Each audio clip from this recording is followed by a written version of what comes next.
Пайғамбар алейхиссалам айтады, достың ең ішіндегі шынайы достың бойында мынандай 3 қасиет болады дейді. Демек бұл хадистен түсінгеніміз, біздің өмірімізде жалпы дос көп болады. Елдің бәрі ой досым деп сөйлейді.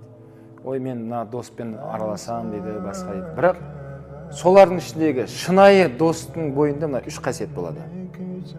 Осы 3 қасиет кімде болса, сіздің шынайы досыңыз сол болады. Қалғандар жай фон.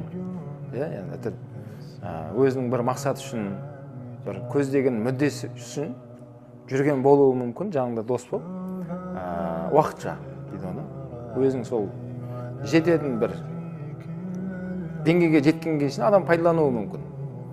Бірақ сол араласатын достардың ішіндегі шынайы сенің дос деп айта алатын достың бойында мына 3 нәрсе болу керек дейді. Ол қандай? Расул айтады, біріншісі, сенің айыбыңды айтады ол саған. Қазақ сөйтіп айтқан, мынау дос жылатып айтады дейді. Дұшпан күлдіріп айтады дейді. Демек кейде достар ренжиді бір-біріне. Ой, сен бетіме айттың ғой дейді. Оған ренжімеу керек.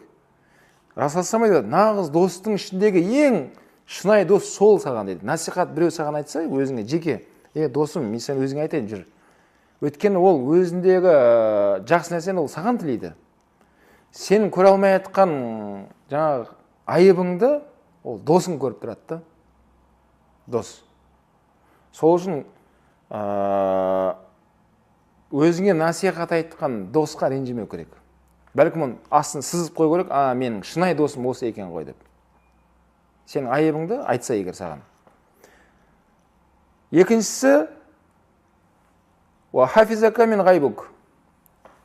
Сен жоқ кезде, сен туралы бір ортада әңгіме болса, достардың арасында, көпшіліктің ортасында, саған ғайбат сөйлеттірмейді ол. Сен туралы адамдармен сөйледі таласа, тартысады, сөзге кеп қалады, сен туралы. Бірақ сенің сыртынан ол ғайбат сөйлеттірмейді дейді, Расул айтады.